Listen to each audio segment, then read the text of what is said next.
Best Stocks, the best channel for you to keep up to date on the stock market. Inflation, wreaking havoc on the home budgets of Americans. Inflation is wreaking havoc on the home budgets of Americans, but where exactly? To understand why certain industries' prices have climbed so much more than others, Wall Street Journal's John Hilsenrath goes back to the origins of the increasing prices. Laura Kommerman / Wall Street Journal, for use as an illustration. According to Wells Fargo Securities' Sarah House, the broad picture is that inflation is quite obstinate and will continue to be very difficult to subside. This cycle's inflation is unlikely to have reached its apex yet, given the recent developments in the energy markets. Prices of crude oil and natural gas soared in May as a result of Russia's invasion of Ukraine. The average price of a gallon of normal unleaded gasoline has hit a record high of $4.97, according to AAA. Ms. House predicted that inflation would continue to climb as a result of rising energy prices.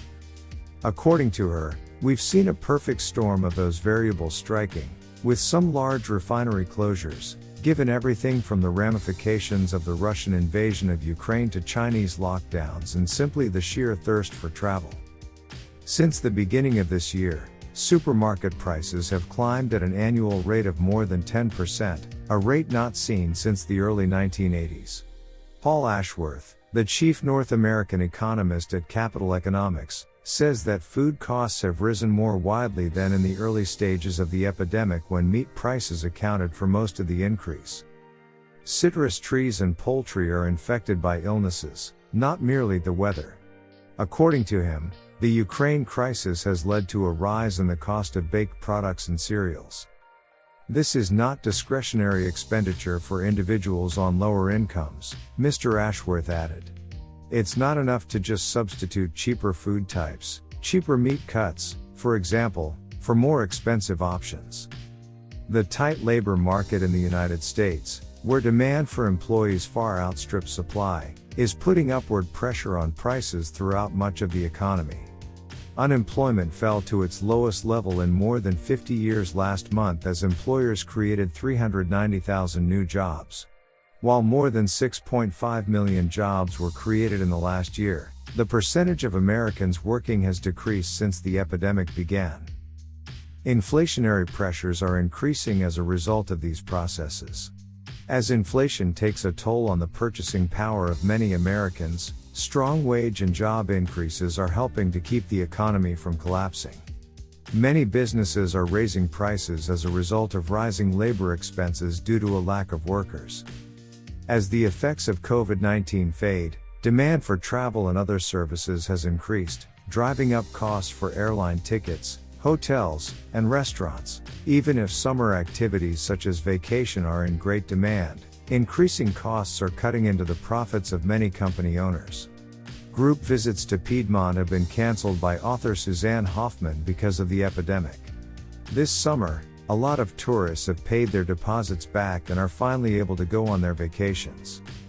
There is a great deal of interest, according to Ms. Hoffman, who is located in Edwards, Colorado.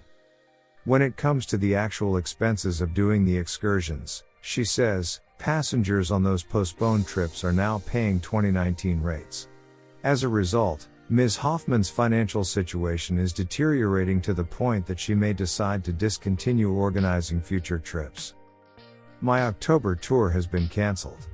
After this summer, I simply don't want to make any commitments, she remarked. Easing might be a major driver of inflation. After a quick rise in expenses, used vehicle prices have lost some of their lusters, with April's prices down 4.4% from January's, as auto manufacturing has progressively increased. According to Oxford Economics' Oren Klochkin, the backlog of cargo ships waiting to offload between Los Angeles and Long Beach, California, decreased for the fourth consecutive month in May. Target Corporation has said that it expects a decline in profits as a result of having to get rid of unsold inventory. As consumers cut down on purchases of commodities that have been popular during the epidemic, clothing stores have also been caught with a swollen inventory of casual clothes and household goods. Did you like the video? Leave your like, subscribe, and activate the bell, so you don't miss the next videos.